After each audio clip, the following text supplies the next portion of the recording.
Nagsisimula ang eksena na umaakyat sa batong bundok ang matalik na magkaibigan na sina Becky at Hunter, kasama si Dan na asawa ni Becky. Habang paakyat ang tatlo, kailangang tumalo ni Becky patungo kay Dan, para sa paggabay nito dahil sa kakulangan ng karanasan ni Becky sa pag-akyat ng bundok. Kaya tumalon si Becky at sinalo naman ito ni Dan, pagkatapos binati ni Dan si Becky sa kanyang tapang at lakas ng loob at naghalikan ang dalawa. Habang umaakyat si Dan, ikinakabit niya ang hook sa may butas, ngunit may biglang ibong lumabas at nagulat si Dan, at dahil doon nawala ng balanse sa paa si Dan at nahulog, buti na lang at hindi rin natanggal ang isa pang hook na nakakabit na siya ring kinakabitan ng lubid ni Becky. Kaya gumawa ng paraan si Dan para makakapit sa bato, at sinabihan niya si Becky na tanggalin ang kanyang lubid para makapag-indayo siya at makalapit sa bato. Sa kasamaang palad, di nakayanan ang bigat ni Dan at bumigay ang hook sa pinagkabitan nito at tuluyang nahulog si Dan na sanhi sa kanyang kamatayan. Makalipas ang higit sa isang taon, makikita natin si Becky na umiinom ng alak sa isang bar, na mukhang sobrang depressed na tila di pa rin makamove on simula nung namatay si Dan. Nang palabas na si Becky sa bar, nadatnan niya ang kanyang ama na si James, na naghihintay sa kanya, dahil sa hindi pagsagot ni Becky sa kanyang mga tawag na siyang dahilan sa pag-alala nito. Nag-usap ang mag-ama at kinopronte si Becky na tigilan na niya ang pinaggagawa nito, dahil mas lalo pang ito na nakapaglala sa kanyang kalagayan.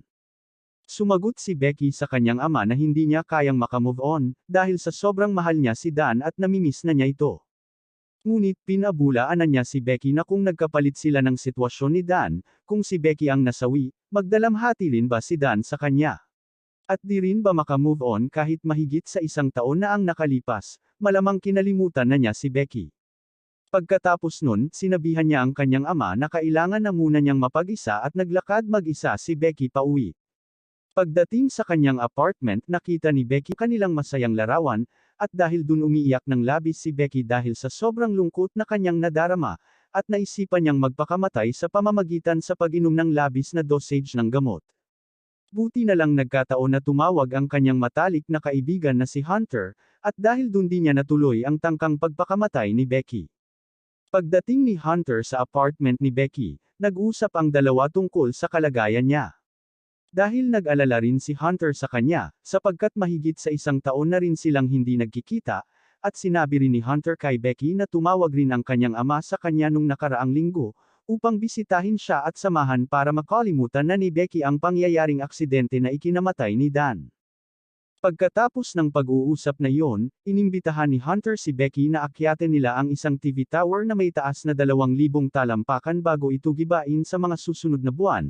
Pinakita rin ni Hunter kay Becky sa kanyang cellphone ang video ng mismong TV tower na kanyang nakita sa social media at iminungkahi niya kay Becky na pag nakaakyat na sila sa tuktok ng tower, doon niya simula nakalimutan si Dan at ihagis ang kanyang krenemate na katawan. Ngunit sinabi ni Becky kay Hunter na hindi na siya umaakyat sa mga matataas na lugar o sa mga bundok simula nung pagka-aksidente kay Dan, ngunit di sumuko si Hunter na kambansihin si Becky na sumama at ipanaalala niya kay Becky ang laging sinabi ni Dan sa kanya na isang kataga na di rin maalaala ni Becky. Pagkatapos nun, habang natutulog si Becky, napapaginipan niya si Dan na kasama niya sa pagtulog, at dahil doon naalala na ni Becky ang katagang sinasabi ni Dan. Nang magising si Becky agad niyang pinuntahan si Hunter sa banyo habang nagsisipilyo ito malapit sa lababo, at sinabi sa kanya ni Hunter, "If you're scared of dying, don't scared to live." Yun pala ang katagang palagi sinasabi ni Dan kay Becky, at dahil dun pumapayag na si Becky na umakyat sa TV tower kasama si Hunter na tumatalon sa tuwa. Pagkatapos nun, masayang bumabiyahe ang magkaibigan papunta sa kanilang destinasyon. Kinalaunan inabot na sila ng gabi sa biyahe, at napagdesisyonan ng dalawa na huminto muna sila sa motel para makapagpahinga.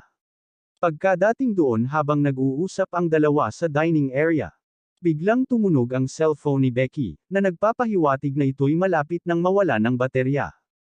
Kaya tinawag ni Becky ang waitress upang magtanong kung saan pwede mag-charge ng cellphone. Ngunit sinabi ng waitress na walang bakanteng outlet, at sumingit naman si Hunter para itanong sa waitress kung meron ba silang mapa kung saan matatagpuan ang lokasyon ng TV tower, pero sinabi sa kanya ng waitress na hindi na kailangan ng mapa at pinasilip sila sa bintana. Tinuro ng waitress ang patay sindi na pulang ilaw na nasa taas at doon nalaman na nila na malapit lang pala ang lokasyon ng TV tower mula sa pinaghintuan nila na motel. Gayunpaman, kinuha ni Hunter ang cellphone at charger ni Becky at pinakita sa kanya ni Hunter kung paano ma-charge ang cellphone sa pamamagitan ng socket ng bumbilya, at ito'y gumana at napahanga si Becky sa pinapakitang life hack ni Hunter. Kinabukasan, naghanda na ang dalawa para sa pag-akyat sa TV tower. At habang nagva-vlog si Hunter sa loob ng kotse kasama si Becky, muntik na silang masagasaan ng rumaragasang malaking truck, buti na lang at agad nakapreno si Hunter.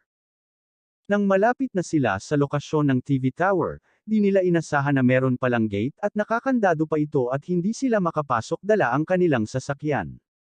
Kaya ang magkaibigan, nagdesisyon na lang na ito'y kanilang lalakarin, habang sila'y naglalakad, nakita nila ang dalawang vulture na kinakain ang lamang loob ng isang osa na tila huminga pa. At agad naman itinaboy nila Becky at Hunter ang dalawang vulture. Matapos nilang maitaboy ang dalawang gutom na vulture, tinignan nila ang kawawang osa na nakahandusay sa lupa. Kinuha na nito ng larawan ni Hunter at pinost ito sa kanyang social media, at sinabi niya kay Becky na malamang gagawin rin nila ang ginawa ng vulture kung sila'y magugutom sa ganitong lugar at kung wala na ring pagpipilian. Nang makarating na sila sa paanan ng TV tower, tumangala ang dalawa at nanamangha sa taas nito. Si Hunter, na excited nang umakyat, napansin niya si Becky na medyo pa nag-aalanganan ito. Nilapitan siya ni Hunter para i-comfort si Becky dahil sa nanginginig na naman ito sa takot, at sinabi ni Becky na hindi niya kayang umakyat, kaya binigyan ni Hunter si Becky ng lakas ng loob sa pagsasabi na kailangang harapin ni Becky ang kanyang takot, at magpakatatag. Mula nun, napapayag niya si Becky na umakyat. Sa kanilang pag-akyat, nang makarating na sila sa 1,000 talampakan sa tower, sinabi ni Becky kay Hunter na kailangan na muna nilang magpahinga, at pumayag naman agad si Hunter na sinasabi rin niya kay Becky na nalagpasan na nila ang taas ng Eiffel Tower. Sa gayon, nagpatuloy sila sa pag-akyat pagkatapos nilang magpahinga. Ngunit hindi nila napapansin na nagdahan-dahan na palang nagsilaglag ang mga tornilyo na mula sa hagdan, dahil sa kalumaan at kinakalawang na ito. Sa wakas, sa ilang minuto at oras nilang pag-akyat, ay nakarating na rin sila sa tuktok na may maliit na plataporma ng TV tower. Sobrang tuwa ng magkaibigan dahil sa nagawa nilang makaakyat sa ganong kataas na TV tower, at di lang yun, namangha rin sila sa ganda ng tanawin na nakikita nila mula sa taas. Sa sobrang saya, ginawa ni Hunter ang isang nakakapigil hininga na aktibidad. Si Hunter, na nakalambitin sa tuktok ng tower, nagamit lang ang isang kamay, at walang anumang lubid na nakatali sa kanyang biwang, habang kinukunan ni Becky ng video gamit ang dala nilang drone. Nang matapos na si Hunter, iminungkahi niya si Becky na siya naman ang sumubok. Sa laging reaksyon ni Becky, na palaging takot, tinutulan niya si Hunter na gawin niya yon. As usual napapayag na naman siya ni Hunter. Habang si Becky ay nakalambiti na takot, nag-selfie sila ni Hunter at makikita natin na unti-unti nang dumudulas ang pagkahawak niya kay Hunter, buti na lang at agad henela ni Hunter si Becky. Pagkatapos nun, binati ni Hunter si Becky at sinabi sa kanya na nalagpasan na niya ang kanyang takot at wala nang dahilan na kakatakutan pa. Bagamat, mangiyak-ngiyak si Becky sa pagkuha ng isang kahon, na naglalaman ng crane-imate na katawan ni Dan, at ibinubuhos niya ito sa himpapawid na nagpapahiwatig sa kanyang pagpapaalam, na siya ring dahilan sa pag-iyak ni Hunter. Nang matapos nilang magpaalam kay Dan, nagdesisyon ang dalawa na bumaba na. Ngunit sa pagbaba ni Becky, bigla na lang nagsipag tanggalan ang mga tornilyo sa hagdan, na siyang dahilan sa pagbent nito. Yun pala, ay natanggal ang isang tornilyo na nakakabit nito na siyang nagpapatibay sana sa hagdan nung huling pag-akyat ni Becky bago sila nakaakyat sa may plataporma.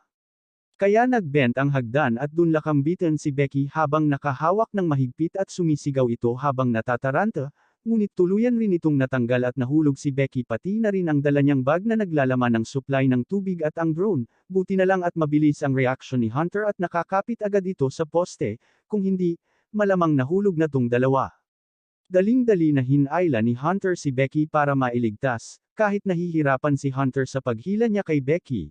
Nagawa niya ito ng paraan para hindi gaanong mabigat ang kanyang paghila sa pamamagitan ng pagpadyak ng paa niya sa poste at hinayla ito. Pagkatapos mailigtas ni Hunter si Becky, nagtawanan ang dalawa na parang mga baliw na kahit sobra itong hinihingal. Pagkatapos nun kinuha ni Becky sa bulsa ang kanyang cellphone, upang magpadala ng mensahe at makahingi ng tulong mga awtoridad sa 911, ngunit natuklasan nila na walang phone signal sa kanilang kinatatayuan. Kaya naisipan ni Hunter na itali ang cellphone gamit ang lubid at sinubukang ibaba sa pag-asang makasagap sila ng phone signal at makahingi ng tulong, subalit hindi tumunog ang send notification sa phone na siyang palatandaan na maipadala ang kanilang mensahe. Kaya sinubukan pang bumaba ni Hunter habang nakakapit ito sa hagdan ngunit wala pa rin itong resulta, kaya bumalik na lang si Hunter sa plataporma. Nang maglaon, nadiskubre nila na kaya pala walang phone signal sa kanilang kinatatayuan, ay dahil sa dalawang satellite na nasa ibaba na siyang humaharang sa phone signal. Naisipan ni Becky na pwede nilang ihulog ang cellphone upang di maharangan ang signal ng satellite at makapagpadala na sila ng mensahe, kaya kinuha ni Hunter ang kanyang sapatos at dun nilagay ang cellphone at inihulog. Sa kasamaang palad, ito ay nawasak bago pa man ito makapagpadala ng mensahe. Umupo muna ang dalawa at nag-isip kung paano sila makahingi ng tulong at makababa, hanggang sa nakita nila ang isang emergency box na merong laman na isang binocular at isang flare gun. Sa pagkakataon na iyon, nagkaroon ng pag-asa ang dalawa na makahanap sila ng tulong, sa pamamagitan ng mga gamit na nakita nila sa emergency box, ngunit kailangan na muna nilang maghintay ng tamang pagkakataon bago gamitin ito. Habang ginagamit ni Hunter ang binocular, nakita niya ang isang lalaki na may kasamang alagang aso, kaya naman agad na sinabihan ni Hunter si Becky at nagsigawan ang dalawa mula sa taas upang sila'y mapansin ito. Ngunit nang dahil sa sobrang taas ng tower ay hindi sila kayang marinig nito, kaya naisipan ni Becky na itapon ang kanyang sapatos upang mapansin ito ng lalaki, ngunit ang aso lang nakapansin at deadma pa rin ang lalaki dahil sa meron itong kausap sa kanyang telepono. Nang papaalis na ang lalaki, itinapon naman agad ni Becky ang isa niyang sapatos at tumama ito sa kinakalawang na hagdan na siya ring naggaling sa itaas na muntik ng dumali kay Becky. Sa pagkakataong ito, napansin na ng lalaki na gumagalaw ang hagdan, kaya nilapitan niya ito at nakita ang sapatos ni Becky, ngunit ang lalaki ay walang idea kung saan ito nanggaling. Habang palakad na ang lalaki, gagamitin na sana ni Becky ang flare gun, ngunit pinigilan siya ni Hunter dahil sa nakatalikod na ang lalaki at dahil ito na lang ang makapagliligtas sa kanila at baka masayang pa. Hanggang sa nakita nila ang isang RV vehicle na siyang pinagmaneho ng lalaki na nakita nila, kaya sinabi ni Hunter kay Becky na kailangan na muna nilang hintayin gumabi para di masayang ang kanilang flare gun, dahil mas nakikita ito at napapansin pag madilim. Nang sumapit na ang gabi, sinubaybayan ni Hunter ang lalaki at ang kasama nito, hanggang sa nakikita sila ng tamang pagkakataon at agad nilang pinaputok ang flare gun, kinuha ang kanilang cellphone at binuksan ang ilaw at dahil doon, nakuha nila ang atensyon ng dalawang lalaki at nakita sila nito. Sa pagkagayon, laking tuwa ng dalawa dahil maliligtas na sila. Agad namang umandar ang sasakyan ng mga lalaki patungo sa gate, ngunit nang makita ng dalawang lalaki ang sasakyan ni Hunter, kinuha't ninakaw ito at tumakas. Ang dalawa na walang magawa, naiwanan sa pag-asang makahingi ng tulong. Kinaumagahan, natuklasan ni Becky ang isang revelasyon na nagkaroon ng relasyon ang kanyang asawang si Dan at si Hunter ng 4 na buwan bago ang kanilang kasal. Inamin naman ito ni Hunter at humingi ng tawad kay Becky sa isang malaking pagkakamali na nagawa niya. Makalipas ang ilang oras pagkatapos ng revelasyon, makikita natin ang mukha ni Becky na dehydrated at gutom ito. Kaya nag-voluntary si Hunter na bumaba sa plataporma gamit ang lubid, upang makuha ang kanilang bag na sumabit sa isang satellite na may lamang supply ng tubig at isang drone. Pipigilan sana siya ni Becky sa kanyang balak gawin, ngunit pinabulaan na niya si Becky na gagawin niya ito para makabawi man lang siya sa kanyang kasalanang nagawa, at kung hindi sila kikilos, baka mawalan sila ng lakas habang lumilipas ang oras. Nang pababa na si Hunter patungo sa isang satellite, ang kanyang lubid ay hindi umabot, kaya tinanggal niya sa pagkalak ang lubid at tumalon ito. Matagumpay na nakatalon si Hunter sa satellite at uminom ng tubig dahil sa uhaw na rin ito. Pagkatapos nun, kinuha ni Hunter ang bag at isinabit ito sa kanyang selfie stick. Gamit ang selfie stick, inabot niya ang lubid gamit nito. Pagkatapos nun, tumalon si Hunter patungo sa kanyang bag at nagtagumpay naman ito. Habang hinihila ni Becky ang lubid at paakyat naman si Hunter, di sinasadyang nadulas si Hunter na siyang dahilan na nabitawan ang pagkahawak ni Becky sa lubid, kaya nahulog si Hunter. Sa sobrang kaba ni Becky, halos hindi na siya makatingin sa baba, dahil sa isip niya ay nasawi na si Hunter, buti na lang at nagawang makakapit ni Hunter sa bag, ngunit di na niya magawang makaakyat dahil sa sugat nito sa kanyang palad. Kaya nun, ginamit ang buong lakas ni Becky sa paghila, hanggang sa makabalik na si Hunter sa plataporma at agad namang uminom ng tubig si Becky dahil sa matinding uhaw nito. Pagkatapos nun, sumulat ng mensahe si Becky sa papel para makahingi ng tulong sa mga awtoridad at inilagay ito sa drone. Habang nagpapalipad ng drone si Becky, bago man lang makalagpas sa gate, biglang lumabas sa phone screen ang isang warning na nagpapahiwatig na ang drone ay malapit nang mawala ng baterya, kaya napagdesisyonan na lang nila ni Hunter na ibalik ang drone. Nang makabalik na ang drone, mangiyak-ngiyak si Becky at nag-alala at tinanong niya si Hunter kung ano na ang kanilang gagawin. Sumagot si Hunter na nagsasabing na kailangan na muna niyang kumalma para makapag-isip kung ano ang susunod na hakbang. Ginagabihan, habang nag-uusap ang dalawa, naalala ni Becky ang life hack na pinakita ni Hunter sa kanya nung nasa motel pa sila. Kaya kinabukasan ay agad inakyat ni Becky ang 30 talampakan na maliit na poste, upang magawa ang life hack at ma-charge na ang drone. Nang marating na ni Becky ang light bulb, tinanggal niya ito habang may tela na nakabalot dito para hindi siya mapaso. Nung sinubukan niyang ilagay ang charger sa socket ng bumbilya ay hindi ito gumana, dahil sa ito ay medyo malalim, kaya kinuha ni Becky ang wedding ring na nakasabit sa kanyang kwentes at inilagay sa ito sa saksakan ng bumbilya at doon pa lang ito gumana. Makalipas ang ilang oras, inatake si Becky ng vulture, dahil sa naamoy nito ang kanyang sugat, na nakuha niya nung nalaglag siya sa hagdan sa nakalipas na eksena. Ngunit si Becky ay di niya ininda ang pag-atake sa kanya ng vulture, hanggang sa ang drone ay napuno na at daling-dali na bumaba si Becky at pagkababa nito ay sumoka. Sa ikalawang pagkakataon, pinalipad muli ni Becky ang drone papunta sa motel, habang malapit na ito sa motel, biglang itong nahagap ng dumadaang malaking truck ang drone, at dahil dun tuluyan itong nawasak. Umiiyak ng lubos si Becky dahil sa nasayang lang ang kanyang pinaghirapan, at ang pagkakataong makahingi na ng tulong, ngunit ito ay pumalpak. Dumating ang hapon na nakaupo ang dalawa at nag-uusap, sinabi ni Becky kay Hunter na hindi na niya kayang makasurvive pa, dahil sa nanghihina at walang makain. Kaya hiningi ni Becky ang isang sapatos ni Hunter, sa pag-asang makahingi na sila ng tulong gamit ang cellphone ni Becky. Ngunit sinabi ni Hunter na nasa ibaba ang kanyang isang sapatos.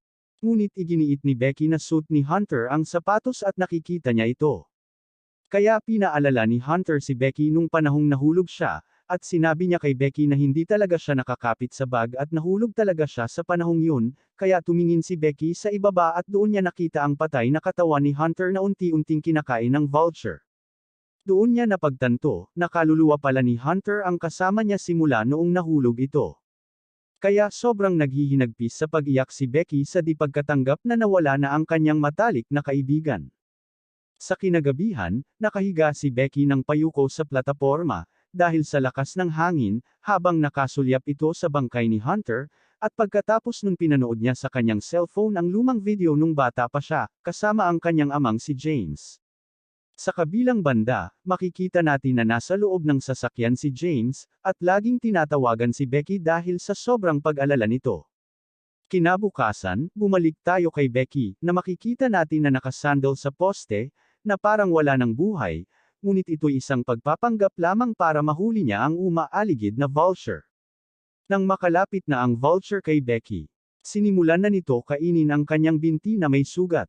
Kaya, bigla niya itong hinawakan sa ulo at leeg, at hinampas niya ito sa bakal hanggang sa mamatay. Pagkatapos nun kinain niya ang vulture nang walang pag-aalinlangan dahil sa sobrang gutom ni Becky, at para manumbalik na rin ang kanyang lakas. Makalipas ang ilang oras, naghanda na si Becky para sa pagbaba, dahil sa nabawi na niya ang kanyang lakas sa pagkain niya sa vulture. Nang makababa na si Becky sa radio satellite, nakita niya ang isang vulture, tinitigan ito ni Becky hanggang sa umalis. Pagkatapos nun, hinawakan niya ang kamay ni Hunter at kinuha ang isa niyang sapatos. Kinuha rin ni Becky ang kanyang cellphone at nagpadala siya ng mensahe sa awtoridad ng 911. Pagkatapos nun, ipinasok ni Becky sa tiyan ni Hunter ang sapatos na may lamang cellphone, upang di ito mabasak pagkalapat sa lupa. Pero bago pa man niya ihulog si Hunter, humingi muna siya nito ng patawad at sinabi niya na mahal niya ito. Pagkatapos nun tuluyan na niyang inihulog si Hunter at umiiyak si Becky habang naghihintay ng tulong sa ibabaw ng isang satellite. Sa mga ilang sandali, nang malaman ng kanyang ama ang pangyayari, dali-dali itong nagmamaneho patungo sa lokasyon. Pagkadating doon, nakita ni James ang bangkay ni Hunter na nakabalot sa bag. Umiiyak si James sa pag-aakala na bangkay yun ng kanyang anak na si Becky. Ngunit nang makita ni Becky si James, ay agad itong tumakbo at niyakap ang kanyang ama at sinabi niya na mahal niya ito at humingi rin ito ng tawad sa kanya. Naintindihan naman ito ng kanyang ama, at sinabi niya kay Becky na ang importante ay ligtas siya. Nang dahil sa nangyari, nagkasundo na ang mag-ama at napagdesisyonan na nilang umuwi. At dito na po nagtatapos ang ating kwento sa movie na ito, at salamat sa panunod hanggang sa dulo. Huwag niyo rin kalimutan i-share ang video na ito, mag-subscribe na rin sa ating YouTube channel, at i-click na rin ang bell button, para ma-notify kayo kung meron tayong bagong upload na video. Ingat kayo palagi at God bless. Hanggang sa muli.